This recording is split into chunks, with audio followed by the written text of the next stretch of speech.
But luckily enough, we have the powers of government regulation, ways of stopping uncontrollable enterprise from taking total control of society. So, we've all heard some form of this nonsense before. It was common to have 12-hour workdays, horrible pay, life-threatening conditions, and possibly only one day off a week. All the while, the leaders of such companies were experiencing wealth unprecedented in American history. Because of an unregulated free market, the conditions under which the industrial laborers worked under in their workplaces was poor because rich people. And if it wasn't for the government intervening and making everything more expensive and making it more difficult for these poor people to find financial opportunities by forcefully limiting competition and innovation through regulatory capture, the entire market would be nothing but monopolies. There would be no wealth mobility, and the quality of life would decline drastically. Wait a minute. Indeed, May 1st is upon us again, which means that the stereotypical cliché government regulation lies about industry and general economic sophistry is coming out in full force through the media, government, schools, and from politicians. In the United States, this is particularly bad because there are two Labor Days, May 1st and September 2nd. The latter is a regional state-recognized holiday, while the former was created by Second International, hence why the loudest and most obnoxious voices tend to come out on the former. Now, there are a variety of different specific myths which I'll be going over today and refuting in detail, but firstly, I wanted to respond to a purportedly non-biased video put out by the History Channel about Labor Day and the history of industry in the United States, because this video, in a nutshell, showcases every single way in which how this topic is discussed in mainstream politics is flawed and dishonest. Because after all, who would have thought that the channel which produced Ancient Aliens would have ever put out misinformation and historical revisionism? The Industrial Revolution modernized the United States and Canada during the 19th century. As people enjoyed steady employment, they compromised their rights in the workplace. So right off the bat, we run right smack into what is hands down the biggest issue with how the narrative in the media is built around this topic. The debate surrounding regulations and forced associations with unions is completely divorced from the actual practicality or function of the discussion and what's actually being promoted, and instead has devolved into a bunch of vague euphemisms and platitudes which are designed to obfuscate and by constructing a false ethical framework in order to mislead people into erroneous conclusions by referring to whatever they're advocating for as a right, or that by not having this thing you're being exploited. Now, I already have an entire catalog of videos going over the problems with the concept of rights existing as a product of something which is given to you from an external force, rather than something which you inherently have that can only be taken from you as a result of another entity's actions, and of rights by groups as opposed to individual rights. But I suppose one of the flaws of being a regular content creator is that you find yourself repeating earlier points you've already made ad nauseum. But to briefly go over this again for any new viewers, group rights do not exist naturally because there is no such demonstrable entity or creature as a group, and therefore any attempt to have a society with legally recognized group rights, so to speak, must require a monopoly on arbitration in order for the said society to be systemically organized around those rights, quote-unquote, since all legal groups and what they're quote-unquote entitled to has to be arbitrarily determined by an outside actor. And the premise of a group right necessarily requires the forceful suppression of the individual's right to self-determination, because since groups, ethically speaking, are not creatures which possess inherent abilities that could only be suppressed through the initiation of force,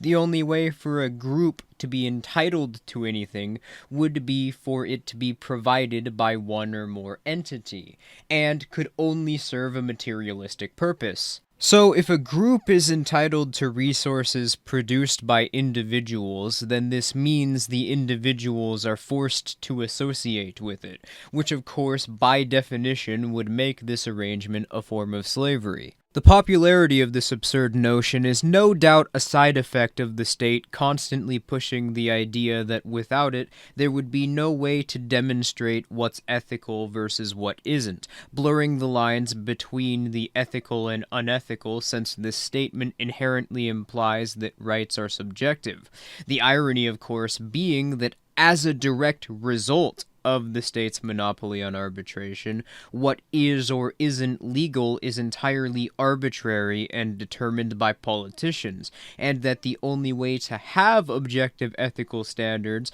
is therefore to have a decentralized and competitive system of arbitration. More or less, though, because this illogical might makes right fear-mongering is the only acceptable view on ethics within the media, education, and from politicians, because it's the only view which benefits the state's interests, most people essentially just use the word right in an ethical context to refer to whatever the specific person in question desires, with complete ignorance, either willing or not, to the fact that ethics demonstrably exist, and that there is an objective standard for what a right is, derived from consistently applying logic. For those who are intrigued about natural law, I'm not going to go into full detail here because it carries a lot of explanations and really just requires an entire video on its own. Here's a video I made a long time ago, as well as one made by Shane Killian. Yeah, I probably should make a more updated, nuanced version of this. I mean, it very well could be that mine is not that good, but Shane's is far better, so I would personally recommend watching Shane's. Now, as for the second point, this is a pretty common, albeit weird argument which these types also tend to make, which is that during the Industrial Revolution, living conditions and the wealth generated by the people working for the factories were reduced consciously in order to increase production. Now, unlike the previous argument where we have a pretty foggy idea of where that line of argumentation originated, but have a decent grasp of how it came into being, based solely around the narrative it attempts to convey and who makes it the most. But we know exactly where this misconception originated.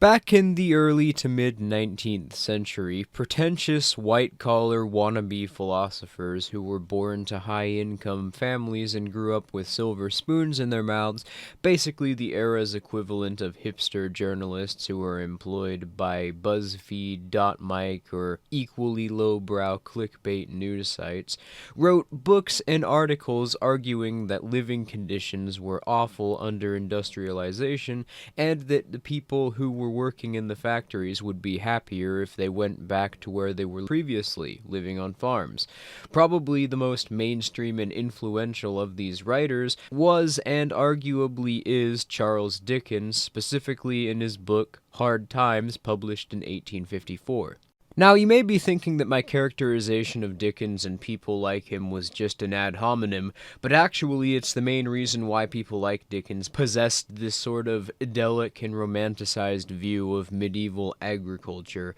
and never actually begged to question just why the peasants started moving into the cities and allowed themselves to be exploited by capitalists, as Dickens would have put it.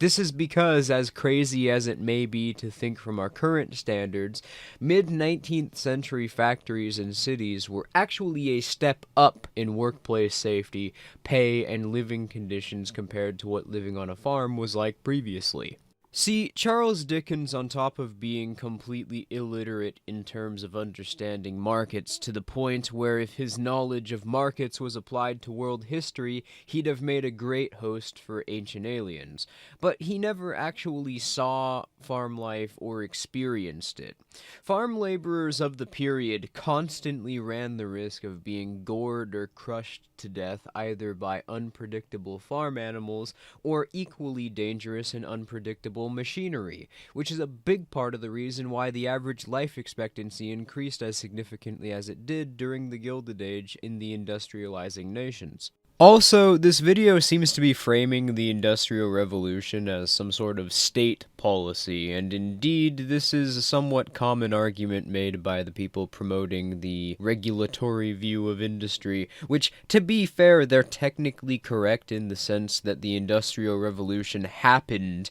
because the mercantilist governments began to start defaulting under unstable levels of debt caused by the instability of the feudal economic model, mainly in the extreme scarcity created by the guild system, and because feudal corporations were mostly state-financed and consequently were heavily inefficient and prone to grossly mismanaging their resources. So as a result, the new states created economic policies which allowed for more legal private speculation with resources than previously existed, primarily in legalizing semi-competitive private production and abolishing the guild system entirely, instead influencing the market around the state indirectly through finance regulations, licensing laws, tariffs, etc. But to characterize this as some sort of state action being imposed onto human actors akin to a regulation or funding bill is disingenuous, since it specifically was the private speculation and competition which emerged as a result of deregulation that raised the standards and quality of commodities being produced, along with the living conditions and resources available through the economy. The way it's presented here implies that the Industrial Revolution was some sort of policy like the New Deal. Longer work hours and pay cuts were imposed. U.S. labor groups began protecting themselves by unionizing. Now, there's not really much else in this History Channel video that I haven't already addressed or that I'm not about to, as you can see, so I'm going to go ahead and change the subject, but if you want to watch the full thing for yourself, I'll go ahead and post a link to it in the description. On to specific trade union chestnuts, and what better place to go than the New Deal, possibly the most famous collection of laws which statists point to when arguing for state imposition onto the labor market, and how they supposedly improve society. Specifically focusing on two parts of the New Deal for today's video, the Wagner Act and the Fair Labor Standards Act. But I will no doubt be refuting the common arguments made by statists which point to the perceived favorability for society of the New Deal in its entirety at some point in the near future. Now, firstly, the concept of labor unions in general, let alone the state-run unions, being able to force market conditions to improve through yelling about it or by using government coercion, is just pure ideological nonsense. As touched upon earlier, living conditions improve and the efficiency of production increases as a result of new innovations being created. Innovation occurs as a result of speculation with resources on the part of a firm or a group, which is incentivized by a variety of different factors, mainly competition with other firms and seeking to enter the market by meeting a perceived recognized demand. Standing around and bitching about how much you hate the current market is therefore not only not going to accomplish anything, but is actually counterproductive to the stated goals of the trade unionists. The only way to create more wealth and better living conditions is through having more competition among firms, so that more commodities can be produced, so that more people can have more wealth, and consequently more resources can be speculated with. And this problem is exacerbated in areas where state unions are set up for certain industries and are granted monopolies by forcing workers and businesses to associate with them by law, and are consequently able to use the state to force any other unions out of the market, because the state unions are able to effectively just make up their own rates for membership, which, on top of making it more difficult to make an income as a worker, and giving these unions de facto control over the company policy, which effectively creates a micro-scale cartel where the state manages who can and can't become a producer, how they produce, what they produce, how they manage the few resources they have, and more importantly, gives the unions full control over how much the businesses pay the unions, which of course leads to outrageous costs of production and mismanagement of resources. This disincentivizes production altogether by making it more expensive to become a producer and consequently limits the competition of the local industry and creates fewer produced resources, which also, might I add, artificially increases the scarcity of jobs within the labor market and causes the cost of living to skyrocket. Not to mention that the revenue of these state cartels mostly go to the state, and unfortunately these cartelist types of trade unions are far more common since unions are fiercely hostile to competition. But this is particularly prevalent in areas with large economies such as Seattle or Chicago, where the state is directly incentivized to centralize industry through economic policies as much as possible in order to avoid spending as much, taking revenue through taxes, and to make it harder for businesses to get around associating with the city governments in these areas.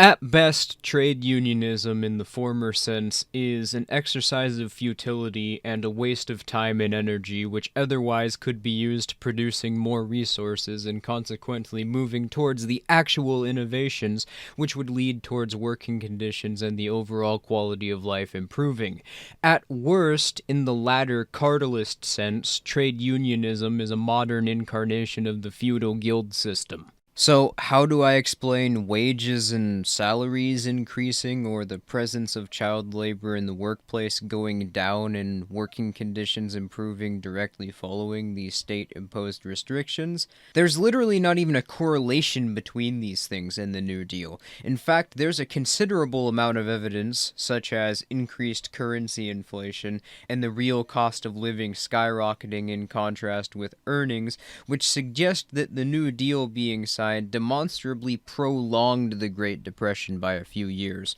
I've already gone over the quality of living and the increase in wealth, but holy fuck, there are countries right now which don't have minimum wage laws or any other restrictions which were imposed onto the United States' economy by the New Deal, and the entry-level workers there make more than twice that of workers in the United States. Pretty sure this one is just a case of the media, government education, and politicians repeating some nonsensical bullshit until it became popular enough to start being regurgitated uncritically. As for child labor was declining at a much greater rate in the US before the New Deal than after. So there's actually a considerably decent case to be made that the New Deal increased the prevalence of child labor in the workforce, with all else being taken into consideration for a short period of time. And if you're still not convinced that it was the state creating artificial scarcity and reducing the amount of resources available to people which increased the prevalence of child labor, well, in Italy there was an identical trend to what occurred in the United States in the dropping of child labor. Then, there is a clear and unmistakable spike in the prevalence of child labor immediately following Italy's reformation into a fascist command economy, and a drop in child labor directly afterwards. Also, child labor, despite being outlawed in nearly every country around the world, is still remarkably prevalent in the third world countries with the most state influence in their markets, and most of which operating under a centrally planned economy. If you're still not convinced, well, how about the fact that the progressive-era progressive economists, such as Frank Taussig, who supported the policies in the New Deal, openly acknowledged and agreed with the consensus of economists that these laws would harm low-income earners, racial minorities, and the mentally ill, but instead argued that these were good for the economy because he was a eugenicist, and so were the majority of progressives. I have a whole video going over the origins of the progressive movement in detail for those who are interested. In fact, from the end of World War II up until the mid-1960s, the New Deal was widely seen as being a bitter failure which only made the Great Depression worse than it already was, and trade unionists, along with the Keynesian economists, didn't even object to this. Their retort for people pointing this out was simply, at least FDR tried something. So, in conclusion, like pretty much every other conventional view on 19th to early 20th century history, the idea that there was just this unregulated free market and working conditions were reduced and awful until the unions and government came along and magically materialized new and improved living standards is plainly just a myth. Now, does this mean that associating with a union is necessarily unethical in nature? No, just like with anything else, as long as you're not using coercion to victimize another person, then you're not engaging in unethical behavior, and unions are not inherently unethical. Ethically speaking, however, unions are analogous to banks. They can exist without using coercion, but since their model of collecting resources cannot thrive in a competitive market, they're incentivized to cartelize with state force. And it's unlikely that these organizations, for this reason and simply because of the hyper-competitive resource-abundant nature of a stateless free market, would be very prevalent in the absence of a state-controlled industry.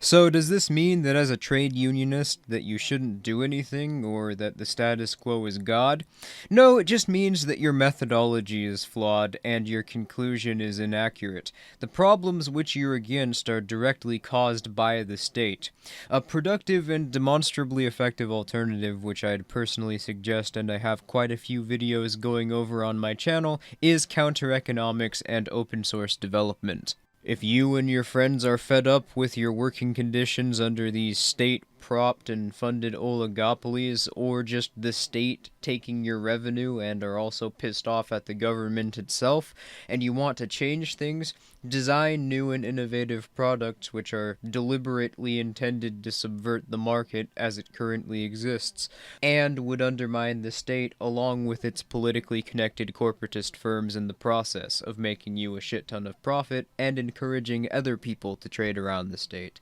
Pool some of your resources together to create your subversive products. Or create a network of competing under-the-table firms, and create your own product to compete with the corporatist entities or the state-provided services. It's never been easier to start a business like this with websites like GitHub, and innovations which didn't previously exist, which make it entirely possible to create quality products cheaply and efficiently out of your home, and make all trade impossible to monitor, such as with encrypted ledgers or 3D printers. By doing this, you're not only undermining the corporatist cartels, but also the state, and all you're doing is profiting in the process along with creating new resources which allow for more ways to profit for other people in a counter-economic manner to come into being, and eventually innovate these entities entirely out of existence by making their mode of operation unsustainable by subverting their ability to consistently profit entirely.